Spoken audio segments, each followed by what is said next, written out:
Hello guys, welcome back to your YouTube channel SK study. और यहाँ पर 22 फरवरी के लेकर आए हिंदी का पूरा पेपर। कहेंगे गुरुजी, कल ही मैंने इसका हिंदी का पेपर प्रोवाइड किया था, आज मैं इसका पूरा का पूरा सोल्यूशन करने वाला हूँ। तो आप लोग हमारे साथ तैयार रहिएगा, क्योंकि आज होगी 100 में 100 की तैयारी। बिल्कुल एकदम आने वाला पेपर आज हम लोग पूरा पूरा तोड़ने वाले हैं, फोड़ने वाले हैं। तो हमारे साथ अब भाई साहब जुड़ जाओ। और बहुत बहुत धन्यवाद आप सभी का, बहुत ही आभारी हूं। आप सभी ने आज आपके अपने YouTube चैनल एसकेएम स्टडी को 6 लाख सब्सक्राइबर करवा दिया, और इसके लिए मैं तहे दिल से आपका आभारी और शुक्रिया अदा कर रहा हूं। साथ ही साथ जल्द ही हम लोग 7 लाख सब्सक्राइबर भी, जो टारगेट है जनवरी और फरवरी में, ये हम लोग कंप्लीट कर लेंगे। बस ऐसे ही आप लोगों का प्यार और एक साथ चाहिए, और कुछ नहीं चाहिए। और आई हम्बल रिक्वेस्ट यू, अपने इस YouTube चैनल से जरूर जुड़िए और शेयर करिए, ठीक है ना। चलिए, दमदार क्लास करने वाले हैं। 6 लाख सब्सक्राइबर स्पेशल यहाँ पे क्लास में लेकर आया हूँ। पूरा कंप्लीट सिलेबस करवाऊंगा इसमें सोल्यूशन आपका। तो पेपर कोड क्या है? 302 जेडीए के पेपर कोड है आपका। 3 घंटे सर 15 मिनट का हमें क्या मिलेगा? टाइम मिलेगा। 100 नंबर का पूर्णांक रहेगा सर। 100 में हम लोग टारगेट करेंगे 95। क्या टारगेट करेंगे? 95 प्लस माइनस हम लोग 5 लेके चलेंगे। मान लीजिए 5 नंबर घट भी सकता है, 5 नंबर बढ़ भी सकता है, ठीक है ना। यहाँ पे हम लोग प्लस माइनस 5 का सर रेशियो लेके चलेंगे। बाकी तो ये तो आपको पता ही है कि प्रारंभ के जो 15 मिनट पढ़ते मिलते हैं आपको, प्रश्न पत्र पढ़ने के लिए मिलते हैं। और यहाँ पे सभी जो प्रश्न पत्र रहेंगे 2 खंडों में क्या रहेगा? विभाजित रहेगा। खंड क, जो कि हम लोग पहले भी इसका कर चुके हैं। जितने भी आपके ये बहुविकल्पीय मैंने करवा दिया था, लेकिन आज हम लोग क्विक रिवीजन करेंगे और इसका आगे का पूरा फुल पेपर सोल्यूशन भी करेंगे, ठीक है ना। यहाँ पे पहला प्रश्न है, विचार और वितर्क के लेखक कौन है? भाई साहब, हजारी प्रसाद द्विवेदी। विचार और वितर्क के लेखक कौन है? हजारी प्रसाद द्विवेदी। भाई साहब, एकदम छापने वाला प्रश्न है, छाप लीजिए।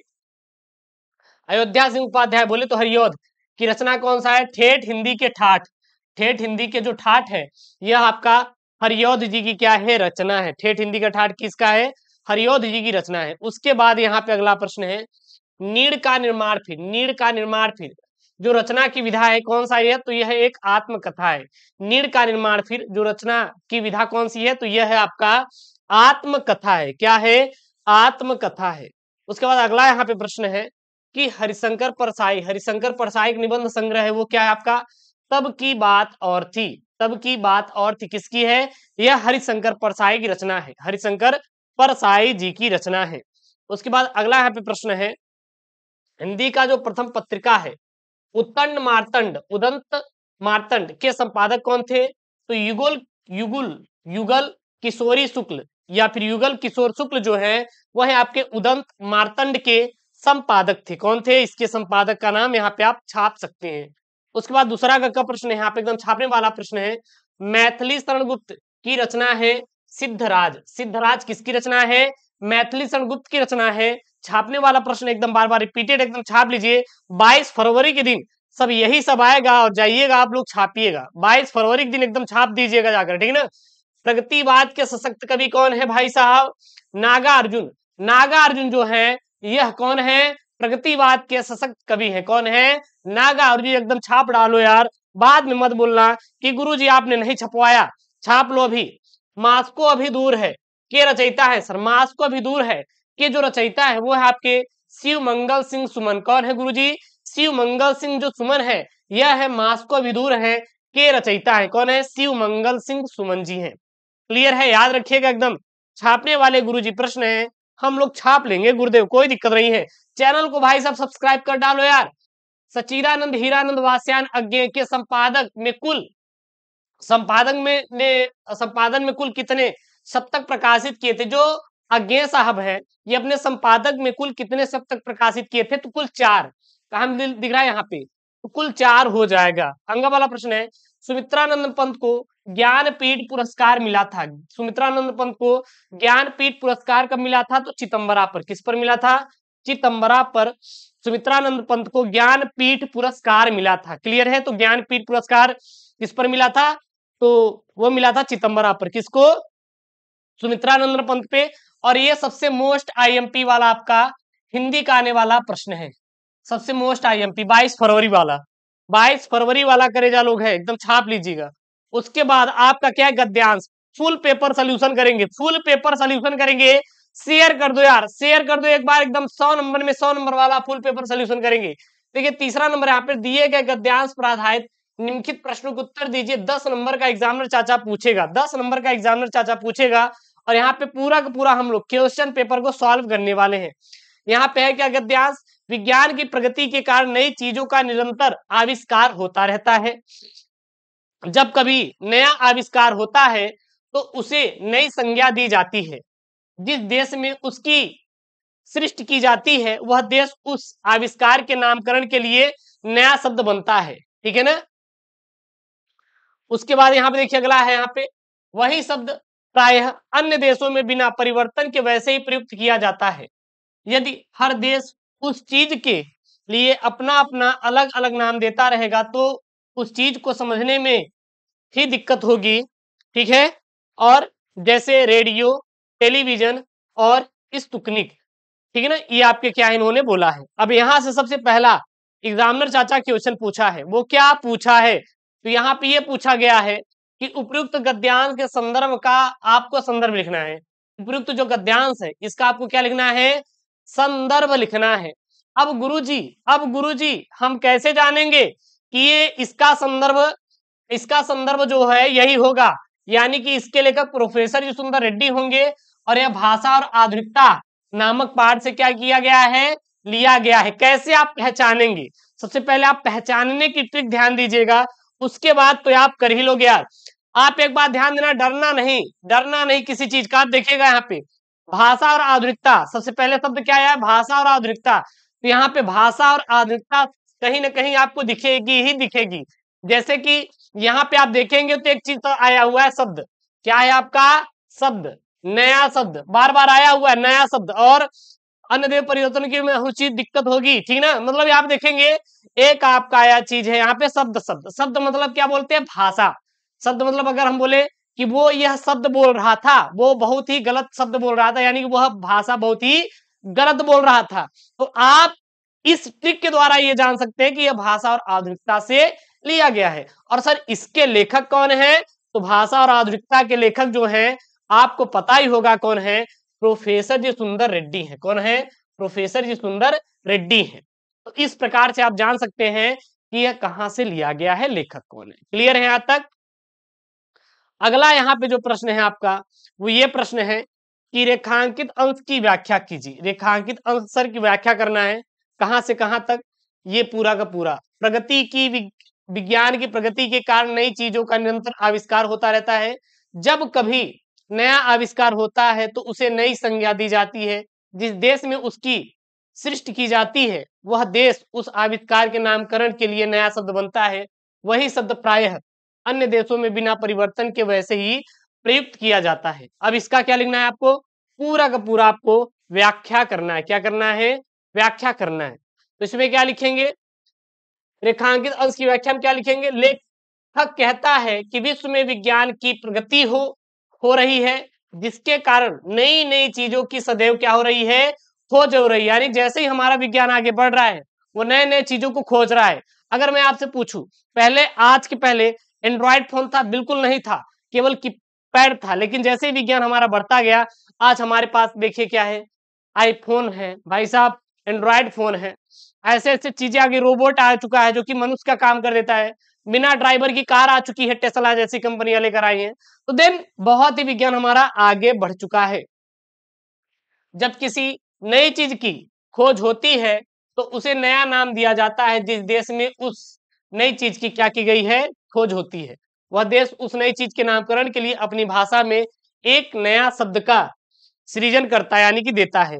दूसरे देशों में वह नया शब्द किसी बदलाव के बिना क्या किया जाता है, प्रयोग किया जाता है। जैसे कि अगर मैं बोलूं, यहाँ पे बोला जा रहा है अगर कोई भी चीज, जैसे यहाँ पे मैंने माइक लगाया है तो मैं इसको क्या बोलूंगा, माइक ही बोलूंगा।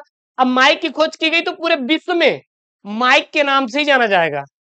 अब वहां पे उसको किसी और चीज के नाम से नहीं जानेंगे। क्लियर है, बस यही चीज है। अगला यहाँ प्रश्न है, कौन सा देश किसी आविष्कृत चीज के नामकरण को नया शब्द देता है।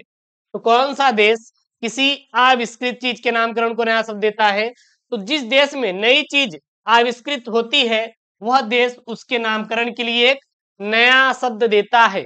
अब सर इसका आंसर हम लोग कैसे ढूंढेंगे? तो यहाँ पर देखिए, देखिए वह देश उस चीज को नामकरण के लिए एक नया शब्द देता है। यहाँ पे वो बोला था कि कौन सा देश किसी भी चीज के लिए यानी कि आविष्कृत मतलब जो विकास किया गया है, जिसकी आपने खोज किया है, नामकरण देता है, तो वह देश जो उस चीज को खोजा है वही तो उसका नामकरण देगा ना। बस यही आपको क्या हो जाएगा, इसका एग्जैक्ट आंसर निकल कर आ जाएगा। उसके बाद ये घ वाला प्रश्न यहाँ पर क्या है, यदि हर देश में आविष्कृत चीजों का अपना अपना अलग अलग नाम हो तो क्या होगा? तो यहाँ पे उत्तर लिखेंगे, यदि हर देश में आविष्कृत चीजों का अपना अपना अलग अलग नाम रहेगा तो चीजों को समझने में क्या होगी, बड़ी ही दिक्कत होगी। जैसे मान लीजिए आपका 5 गांव है, एक गांव में हम लोग आलू बोल रहे हैं और दूसरे गांव में जा रहे कांदा बोल, कांदा कांदा, भाई जब उनको पता ही नहीं कांदा क्या है, ठीक है ना। तो मतलब एक ही चीज है, अगर अलग अलग भाषा नाम देंगे तो समझ में नहीं आएगा, यही दिक्कत होगी। अगला यहाँ पे प्रश्न क्या है, अगला प्रश्न यहाँ पे, नई चीजों के आविष्कार होने का क्या कारण है?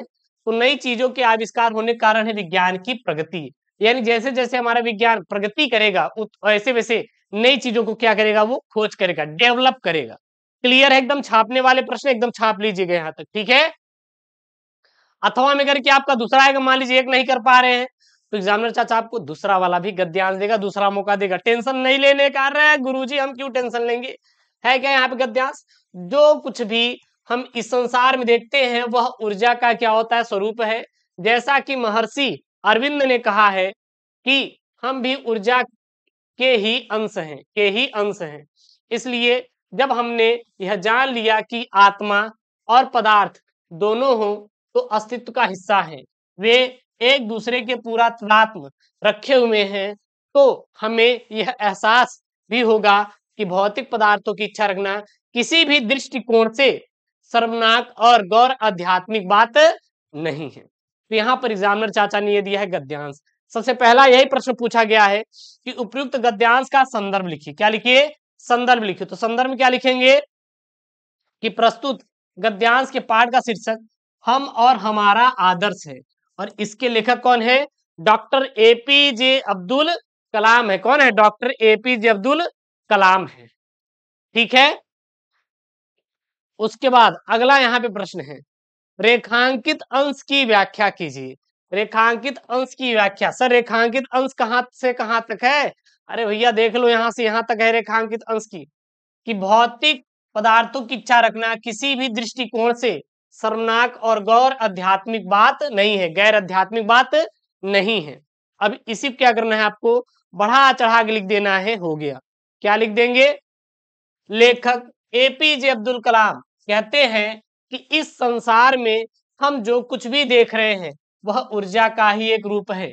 महर्षि अरविंद ने भी यह कहा है कि हम भी ऊर्जा के ही अंश हैं, पूरा जगत ऊर्जा से ही संचालित है, बिना ऊर्जा के प्राणियों का जीवित रहना संभव नहीं है।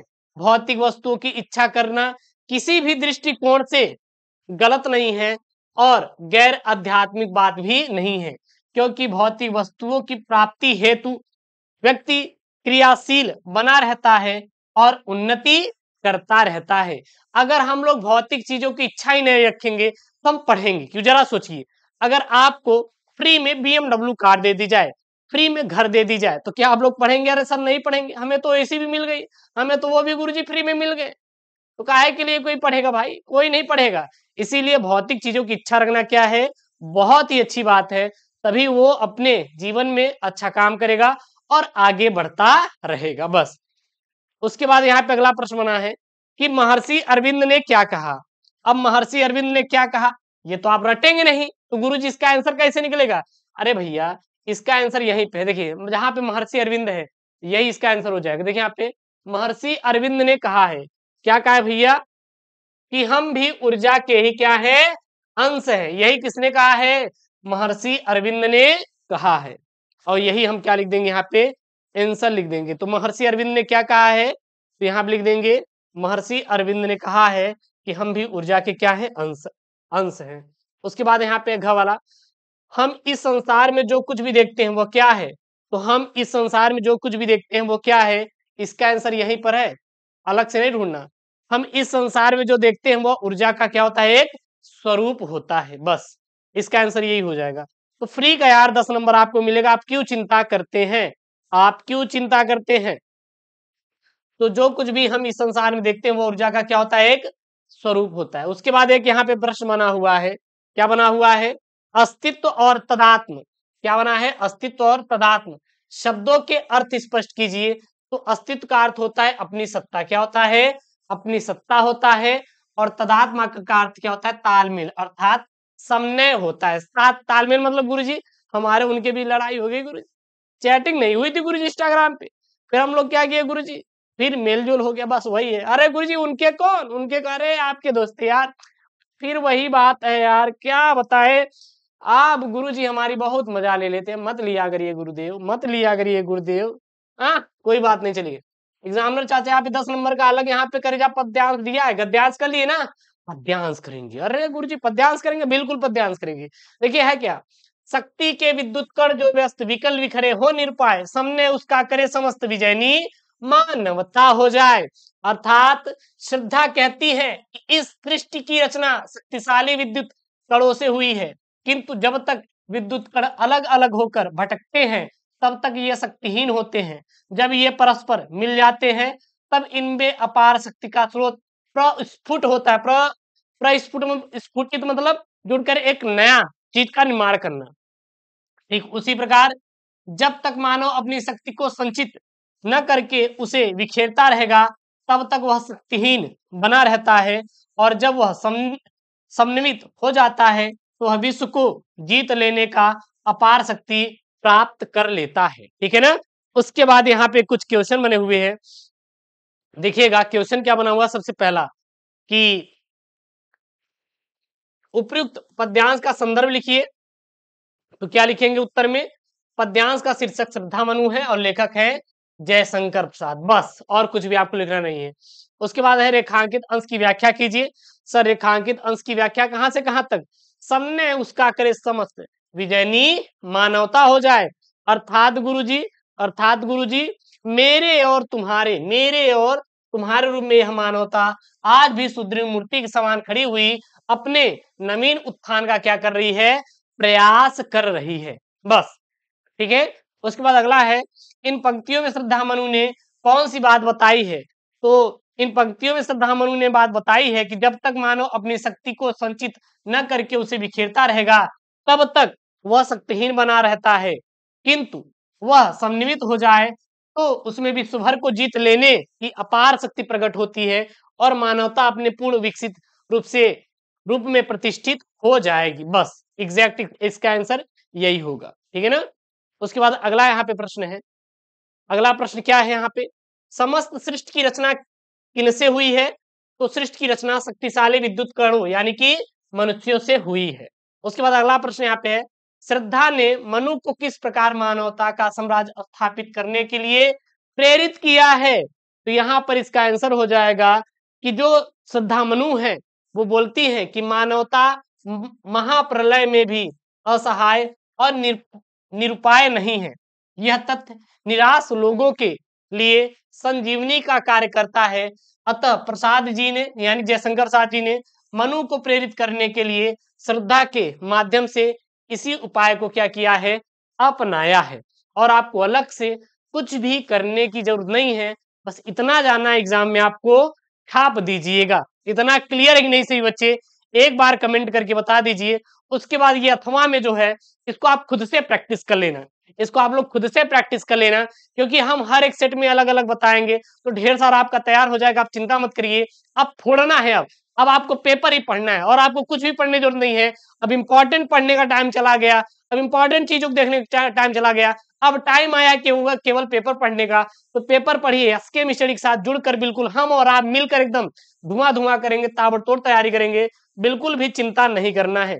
यहाँ पर देखिए है क्या अगला पद्यांश कि मैं कब कहता हूं जग मेरी दुर्धर गति के अनुकूल बने, मैं कब कहता हूं जीवन मरुनंदन कानन का फूल बने। कांटा कठोर है तीखा है उसमें उसकी मर्यादा है, मैं कब कहता हूं वह घटकर प्रांतर का ओछा फूल बने। तो ये क्या है आपका आपका पद्यांश है। और यहाँ पर कुछ क्वेश्चन बने हुए हैं, देखिए क्वेश्चन क्या बना हुआ है ये देख लीजिए, एक बार स्क्रीनशॉट कर लीजिएगा कि उपयुक्त गद्यांश का संदर्भ लिखिए, रेखांकित अंश की व्याख्या कीजिए, कांटा कठोर है तीखा है उसमें मर्यादा उसकी मर्यादा है, आशय स्पष्ट कीजिए, यानी कि इसका आशय मतलब करेजा होता है अर्थ, क्या होता है आपका अर्थ होता है। उसके बाद है जीवन मरु में कौन सा अलंकार है और कवि किसकी कामना करता है, तो ये आपके यहाँ पे है। क्लियर है, एनी इशू? बिल्कुल भी नहीं गुरुजी।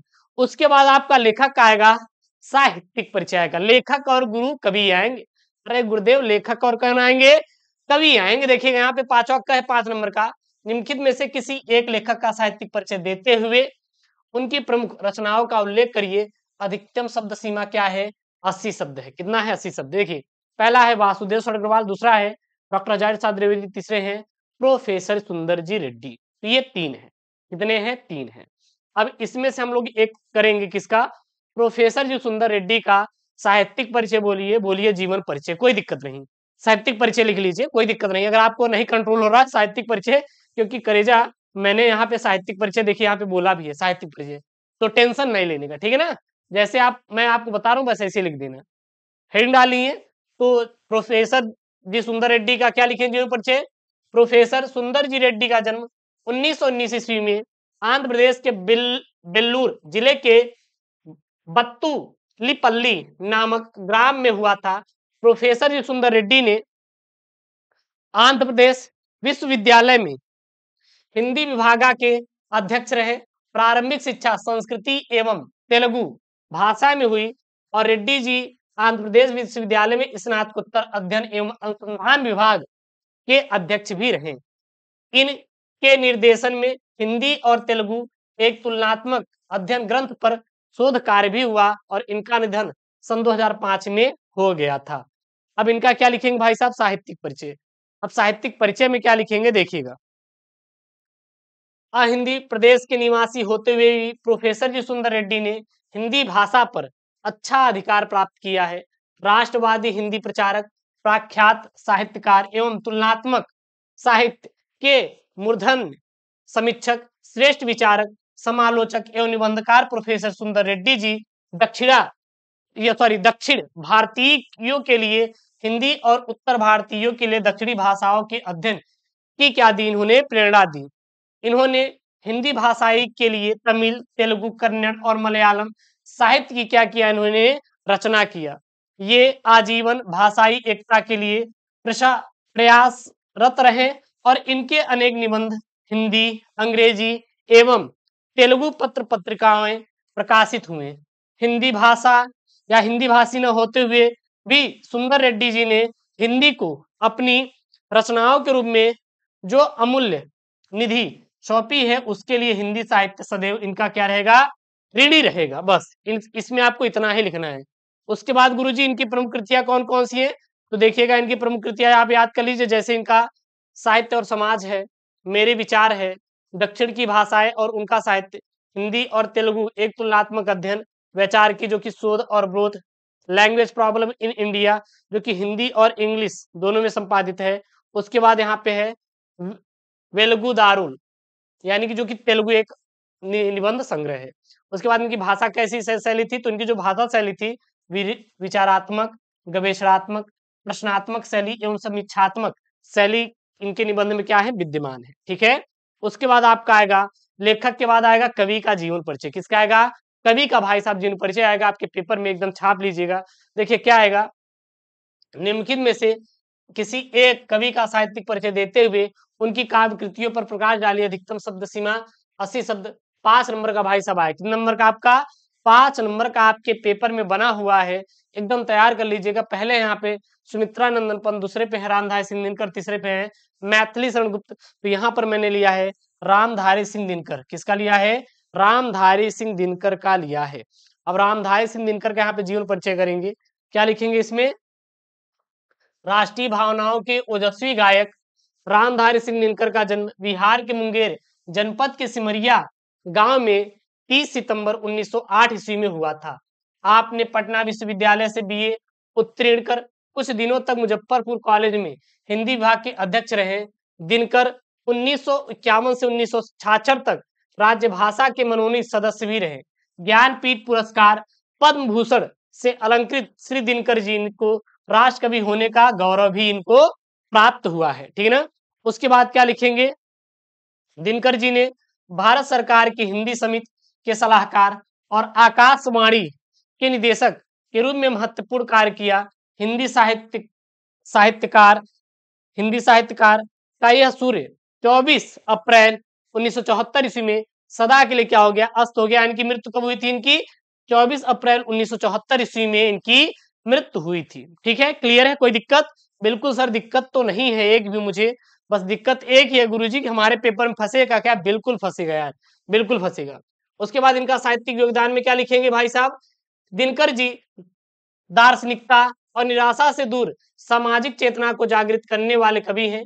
रेणुका और हिमालय नामक काव्य रचनाओं में इनकी क्रांतिकारी भावना के दर्शन होते हैं। इनकी राष्ट्रीयता अतीत के प्रेम में परिवेष्टित किंतु वर्तमान के प्रति विक्षुब्ध ही है। इनके काव्य में राष्ट्र प्रेम के साथ साथ विश्व प्रेम, प्रगतिवाद, प्रकृति चित्रण आदि के भी स्वाभाविक एवं मनोहारी वर्णन मिलते हैं। राष्ट्रीयता के साथ साथ इनके काव्य में युग बोध और प्रकृति चित्रण का भी सुंदर क्या है, समावेश है। अब इनकी सर जी प्रमुख रचनाएं कौन कौन सी हैं, तो देखिएगा इनकी प्रमुख रचनाएं जैसे इनकी है आपका प्रभंग, रेणुका, हुंकार, धूप छांव, बापू, इतिहास के आंसू, रश्मि रथी, नीम के पत्ते, मगध महिमा, वातायन, इतिहास के आंसू, ठीक है ना, देव विग्रह, नील कुसुम, चक्रवाल, नय सुभाषित, परशुराम की प्रतीक्षा, कोयला कवित्त, मृति तिलक, आत्मा की आंखें, हारे को हरि नाम, और क्या है, दिल्ली, बारदोली विजय, सीपी और संख, धूप और धुआं, सामधेनु, रेती के फूल, विद्रोह, शिक्षा, रसवंती, द्वंद्व गीत, कलिंग विजय, कुरुक्षेत्र, उर्वशी, इनकी क्या है, बहुत सारी प्रमुख रचनाएं हैं जो कि आपके पेपर में आया हुआ है। आप एक बार रट लेंगे तो आपको कोई दिक्कत नहीं होगी और आप जाइएगा, जो आपका पेपर है, सर कितनी तारीख को पेपर है, अरे 22 फरवरी को छाप दीजिए। क्लियर है। उसके बाद आपका आएगा, वो क्या आएगा करेजा, वो आएगा आपका बहादुर कहानी का सारांश। क्या आएगा, आप देखिए अगला जो छठा प्रश्न है 5 नंबर का, वो आएगा बहादुर कहानी की कथा वस्तु की विवेचना कीजिए अथवा पंचलाइट बहादुर कहानी के उद्देश्य पर क्या डालिए, प्रकाश डालिए। तो आप बस 2 तैयार कर लो, हो जाएगा यार, बहादुर और पंचलाइट, और कुछ मत याद करिएगा, आंख बंद करके यही लिख देंगे। 80 शब्दों में आपको लिखना है, बस यही लिखेंगे। क्या लिखेंगे, हेडिंग डालेंगे बहादुर कहानी का सारांश, बस इसी में आप छाप दीजिएगा और आपको कुछ नहीं करना है। क्या लिखेंगे, सॉरी, पंचलाइट कहानी का सारांश, तो पंचलाइट में क्या लिखेंगे, पंचलाइट विश्वनाथ रेणु जी की एक आंचलिक कहानी है। इस कहानी में बिहार के पिछड़े गांव के परिवेश का एक सुंदर चित्रण क्या किया गया है, प्रस्तुत किया गया है। इस कहानी में एक महतो टोली है जिसमें कुछ अशिक्षित लोग हैं जो कि रामनवमी के मेले से पेट्रोमैक्स खरीदते हैं, जिसे वे पंचलाइट कहते हैं।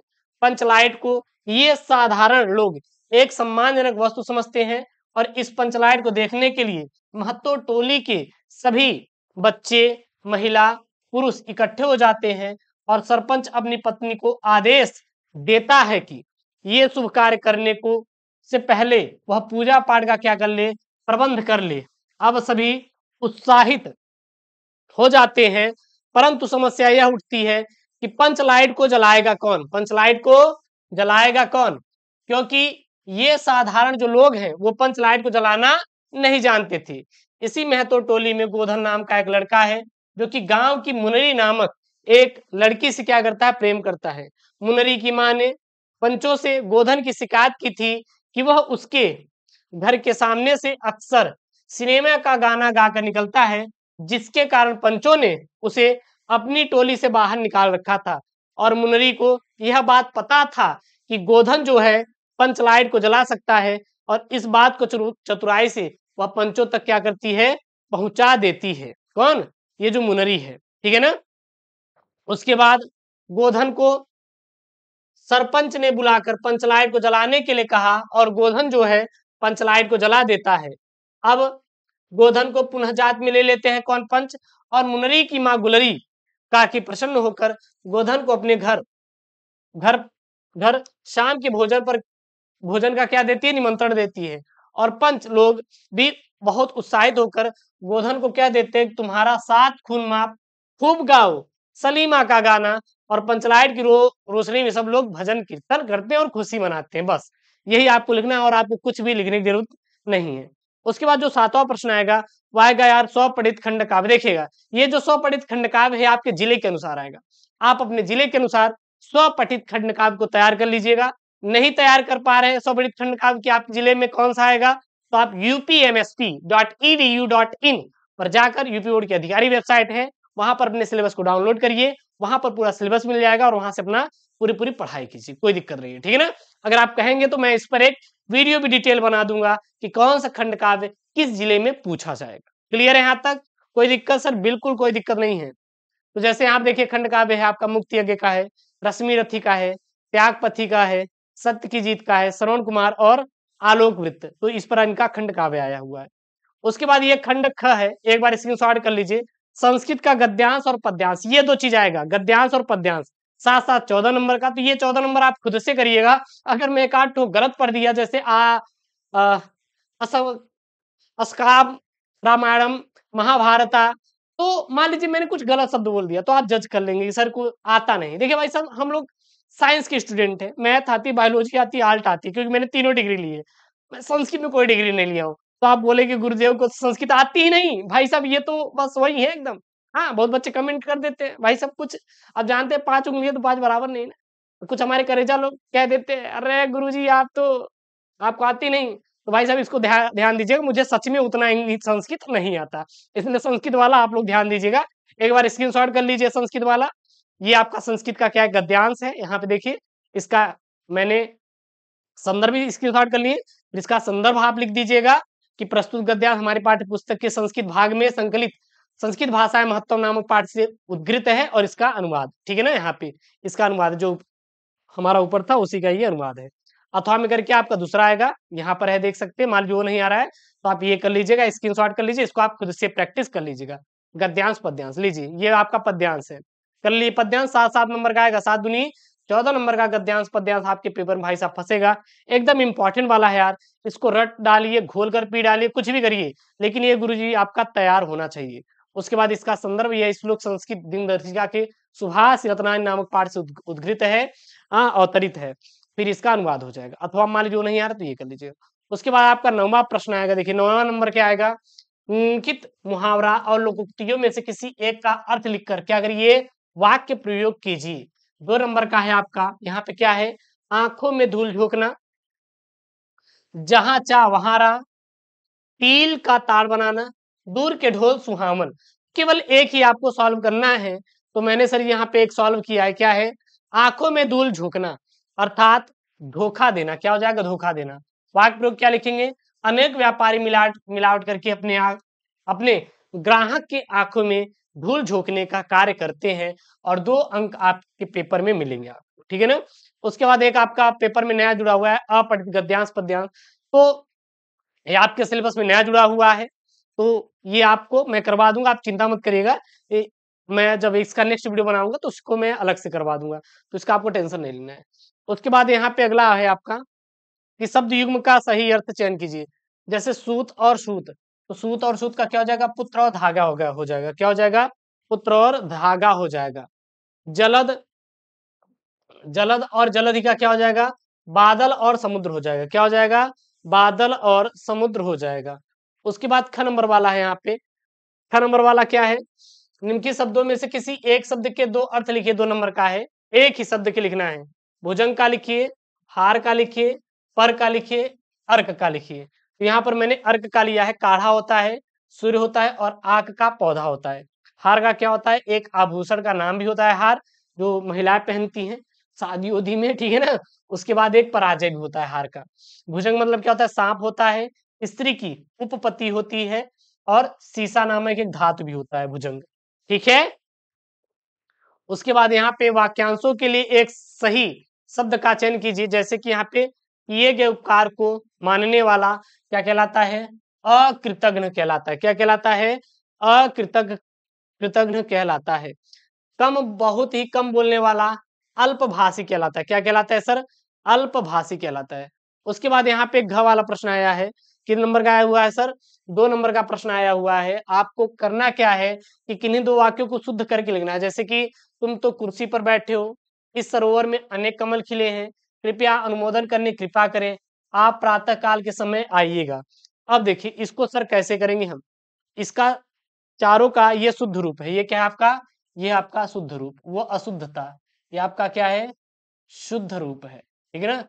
तुम तो कुर्सी पर बैठे हो, इस सरोवर में अनेक कमल खिले हैं, कृपया अनुमोदन प्रदान करें और आप प्रातः काल आइएगा। बस यही आपको करना है। उसके बाद है यहाँ पे आपका 12 का नंबर। देखिए 12 का नंबर क्या है? करुण रस और शांत रस का लक्षण सहित एक उदाहरण लिखिए। 2 नंबर का आपके पेपर में बना हुआ प्रश्न है। यहाँ पे इसका उत्तर क्या लिखेंगे? उत्तर में लिखेंगे केवल एक ही लिखेंगे हम लोग, करुण रस। क्या लिखेंगे? करुण रस। सर करुण रस होता क्या है? शोक और दुख की अवस्था में जो शोक की अस्थायी भाव, विभाव और अनुभाव तथा संचारी भाव के संयोग पाकर पुष्टि होता है, वह करुण रस कहलाता है। क्या कहलाता है? करुण रस कहलाता है। उदाहरण क्या हो जाएगा? इस करुणा का कलित हृदय में अब विकल रागनी बजती, क्यों हाहाकार स्वरों में वेदना असीम गरजती। तो ये जो है आपका क्या है? करुण रस का एक उदाहरण हो जाएगा। क्लियर है करेजा? अरे गुरुदेव आप गाते भी बहुत अच्छे भैया, ऐसा मत बोलो यार, इतना मुझे गाना नहीं आता, नहीं तो आज भी हम यो यो हनी सिंह के पीछे लगे रहते हैं। ठीक है ना? चलिए कोई बात नहीं। ह वाला यहाँ पे अनुप्रास अलंकार और रूपक अलंकार का लक्षण सहित उदाहरण दीजिए। तो सर जी यहाँ पे रूपक अलंकार होता क्या? तो जहां उपमेय में उपमान के रूप में कहा जाए, जहां उपमेय को उपमान के रूप में बोला जाए, वहां रूपक अलंकार होता है। जैसे सर जी उदाहरण क्या हो जाएगा? हमारे हरी हारिल की लकड़ी, हमारे हरी हारिल की लकड़ी। इसमें क्या है आपका? रूपक अलंकार है, क्योंकि उपमेय के स्थान पर उपमान का रूप यहाँ पर कहा गया है। क्लियर है? उसके बाद एक काम करिएगा, ये जो सोठा छंद और दोहा छंद है ना, चौपाई छंद है ना, इसको थोड़ा आप खुद से तैयार करिएगा। ठीक है ना? क्योंकि यहाँ पे मैं जो ये पेपर बनवा रहे थे तो इसमें लघु और गुरु नहीं टाइप हो पाया था, इसके लिए माफी चाहते हैं। इसका उदाहरण आप लोग खुद से थोड़ा प्रैक्टिस कर लीजिएगा, ये थोड़ा सा आपको खुद से करना है। तो यहाँ पे क्या लिखेंगे सर जी? सोठा छंद क्या होता है? यह अर्धसम मात्रिक छंद है। इसके प्रथम और तृतीय चरण सम होते हैं और उनमें 11-11 मात्राएं होती हैं तथा अंत में लघु, गुरु और लघु वर्ण होते हैं। द्वितीय और चतुर्थ चरण में कितनी होती हैं? 13-13 मात्राएं होती हैं। कहीं कहीं तुक भी मिलता है और यह दोहा का बिल्कुल क्या होता है? उल्टा होता है। ठीक है ना? तो ये आपका आपका क्या हो जाएगा? ये करेजा हो जाएगा सोरठा छंद। क्या हो जाएगा आपका? सोरठा छंद हो जाएगा। क्लियर है गुरुजी? उसके बाद आपका 13 नंबर पे आएगा भाई साहब पत्र लेखन। पत्र लेखन आएगा, कोई दिक्कत नहीं गुरुजी, हम लिख देंगे। देखिए पत्र किस पर आया है? किसी दैनिक पत्र के संपादक के नाम एक पत्र लिखे जिसमें शहर में फैली संक्रामक बीमारी के प्रति नगर स्वास्थ्य अधिकारी का ध्यान आकर्षित किया गया हो, अथवा किसी बैंक के प्रबंधक को कोई व्यवसाय करने हेतु ऋण प्राप्त करने के लिए एक आवेदन पत्र लिखिए। ठीक है ना? ऋण यहाँ करने हेतु, यहाँ पे प्राप्ति, किसकी प्राप्ति? ऋण प्राप्ति के लिए एक आवेदन पत्र लिखे। तो इसी पर मैंने एक यहाँ पे ढांचा तैयार किया हुआ है बैंक प्रबंधक का। देखिए उत्तर में सेवा में भारतीय स्टेट बैंक प्रबंधक प्रयागराज उत्तर प्रदेश, विषय आपको उच्च शिक्षा की ऋण। मान लीजिए यहाँ पे आपका है व्यवसाय करने के लिए, तो यहाँ पे उच्च शिक्षा का ऋण है। यहाँ पे क्या कर देंगे? यहाँ पे क्या कर देंगे? व्यवसाय ऋण प्राप्त करने के लिए। मतलब कि टर्म थोड़ा सा बदलना है, बाकी सब कुछ सेम ही रहेगा। क्लियर है? उसके बाद महोदय सेवा में सविनय निवेदन है कि मैं शिवम भाई साहब, मुझे व्यवसाय करना है और मुझे पता चला है कि आपकी जो बैंक है कम ब्याज दर में ऋण प्रदान कर रही है, तो कृपया मुझे भी क्या दीजिए? ऋण दीजिए। बस यही सब लिखना है। फिर धन्यवाद भवदी अबस सोबतिया बाग प्रयागराज, दिनांक डाल दीजिए। बस एग्जामिनर चाचा आपको 6 नंबर पूरा दे देगा, एक भी नंबर काटेगा नहीं। टेंशन नहीं लेने का। उसके बाद ये 14 नंबर पे आएगा भाई साहब निबंध, एकदम वायरल वाला निबंध है। देखिए ये आपका 9 नंबर का आया हुआ है निबंध। देखिए किस पर बना हुआ है? कृषक जीवन की त्रासदी, अनियंत्रित भ्रष्टाचार कारण निवारण, महिला आरक्षण की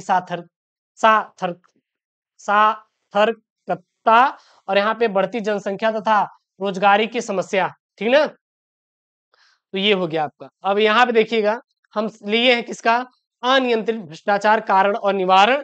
यहाँ पे सबसे पहले आप लोग जब भ्रष्टाचार पर निबंध लिखिए या फिर मान लीजिए आप बेरोजगारी की समस्या पर निबंध लिख रहे हैं, तो सबसे पहले आप प्रस्तावना लिखिए। क्या लिखिए, प्रस्तावना लिखिए, प्रस्तावना लिखिए, या फिर लिखिए भ्रष्टाचार का अर्थ, या फिर लिखिए आप लोग बढ़ती जनसंख्या का अर्थ, कोई दिक्कत नहीं है। तो बढ़ती जनसंख्या का अर्थ लिख दीजिए। इसको आपको खुद से करना है यार, खुद से करना है। एक बार आप देख लीजिए, मैं मेन हेडिंग बता दे रहा हूं कि भ्रष्टाचार क्या होता है, उसके बाद भ्रष्टाचार के क्या क्या कारण है। बढ़िया हेडिंग डाल में जितना अच्छे से लिखेंगे उतना ही अच्छा एग्जामिनर नंबर देगा।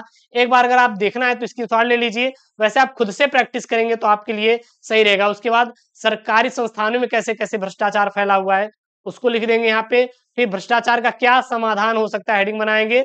उसके बाद ये पूरा का पूरा उसमें आप छाप दीजिएगा, ठीक है ना, ये पूरा पूरा। फिर यहाँ पे उपसंहार लास्ट में लिख देंगे कि भ्रष्टाचार को कैसे हम लोग समाप्त कर सकते हैं। बस यही है। तो ये जो पेपर मैंने बताया है ये कब के लिए, तो याद रखना ये जो पेपर है आपके लिए ये है आपका 22 फरवरी के दिन जो हिंदी का आपका पेपर है उसके लिए है। या पूरा मैंने इसमें सॉल्व कराया है। एक दो क्वेश्चन जो है आपको मैं प्रैक्टिस के तौर पे लिया हूँ, जो गद्यांश पद्यांश अथवा में करके था उसको मैं आपको खुद से करने के लिए दिया हूँ। तो ज्यादा कुछ भी नहीं है, बस थोड़ा सा है। अगर आप खुद से भी प्रैक्टिस कर लेंगे तो आराम से ये जो हिंदी का 100 नंबर है इसमें आप आराम से अच्छा नंबर स्कोर कर सकते हैं। और मुझे आशा है कि ये वीडियो आपको बेहद ही ज्यादा पसंद आई होगी। सो प्लीज यार वीडियो को लाइक करिएगा, चैनल को सपोर्ट करिए, लाइक करिए और शेयर करिए। और again thank you so much, आपने इस अपने एसके मिस्ट्री फैमिली को ये 6 लाख सब्सक्राइबर करवा दिया। और मुझे आशा है कि आने वाला जो हमारा जनवरी रहेगा फरवरी तक 7 लाख हो ही जाएंगे। मिलते हैं नेक्स्ट वीडियो में दोस्तों। थैंक यू, जय हिंद।